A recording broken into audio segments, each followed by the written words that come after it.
guys, hello, how's it going? My name is Darren, and today I'm going to be showing you guys how to set up an HD PVR with a Turtle Beach headset. And the Turtle Beach headsets that I am using right now are the PX21's, which are wired.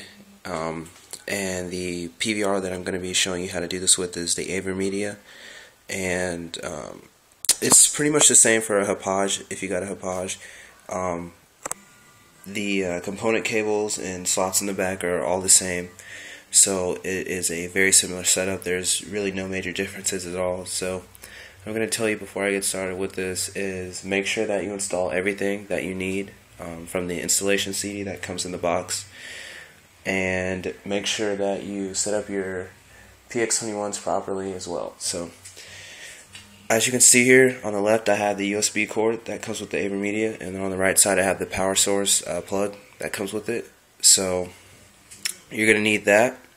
And back here I have the component cables that came with the Avermedia, and with the Hauppage they come with component cables just like this. If you take a close look, there are 5, blue, green, red, another red, and white.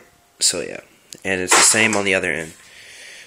So yeah, it's a pretty long cord. So, and before you get anything, you will need your own set of component cables to do this properly, which are the red, white, green, blue, red ones. And what you see here is a multi output for Xbox, PS3, and the Nintendo Wii. So, and here are my demonstration PX21's. Here are my real ones right here, and as you can see, they are plugged up directly to my PS3. And sorry about the cords, so I'm just going to get right into this. Alright guys, so I'm going to show you guys the ideal setup.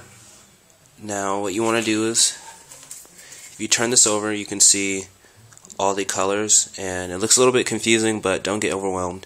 It's quite easy actually. So I'm just going to show you guys how I set this up. Now, when you take the component cables that come with the Avermedia, you're going to want to just plug them on the top row. So alright, I'll show you guys. Alright guys, so as you can see, everything is plugged in properly.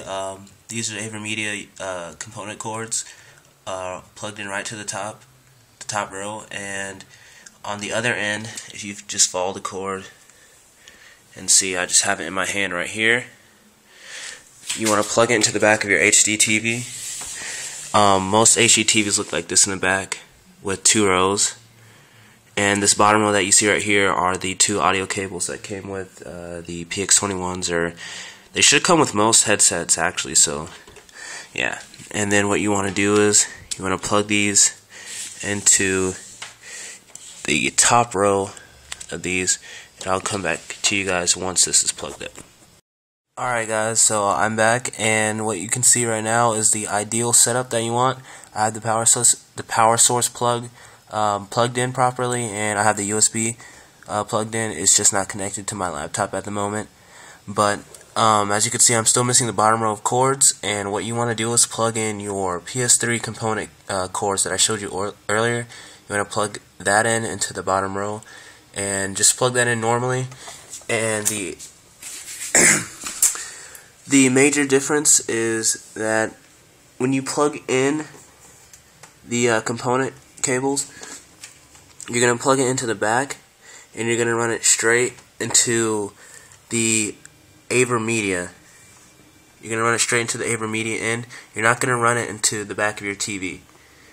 So once again, plug in the component cables that come with that are your PS3 cords. Plug that in into the back of the Avermedia or the Hauppage.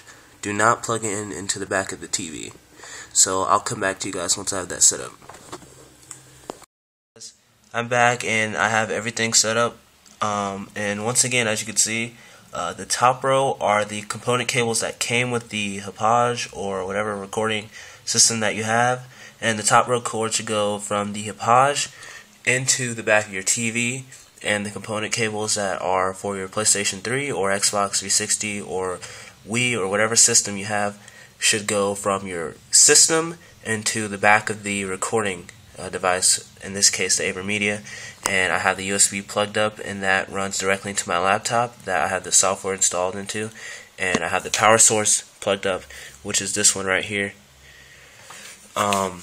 So this next part of the video, I'm gonna go ahead and turn on my Avermedia, and I'm gonna show you guys what I'm doing, and I'm gonna show you guys a few tips, and then later on in the video, I'm gonna show you guys how to record other people's voices and things like that.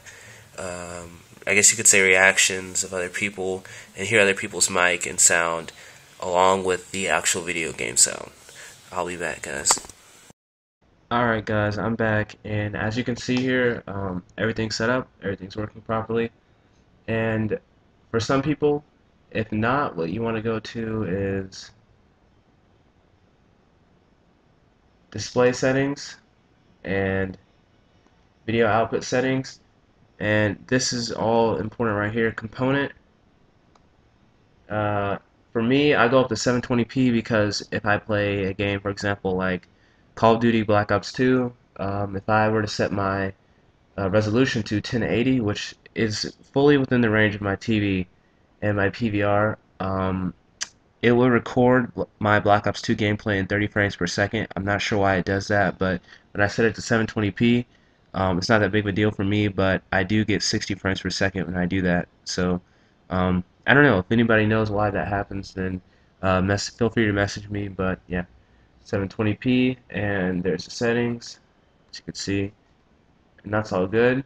That's set. And if you go to set audio output settings, this is very important if you want to get sound with your Turtle Beaches, in my case the PX21's, and you want to go to audio input, AV multi, and this should all look familiar, and there you go. That's pretty much it.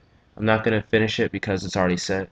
So, and what you want to go to now after this is accessory settings, audio device settings, and see if this is all set up, and that looks good. And what I like to go to after this is sound settings, and go to audio multi output and make sure that's on. In most cases it'll be on off, so make sure that's on as well. And you should be set, guys. That's pretty much it. In the description I'm gonna give you guys a link on how to convert your clips to 60 or maintain your 60 frames per second without using the converter that the Avermedia comes with. The Avermedia converter is very crappy.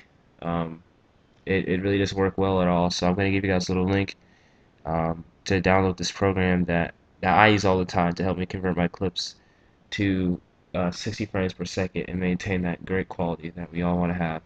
So thanks for watching, guys. Please leave a like and a comment for this tutorial. I hope you guys enjoyed it.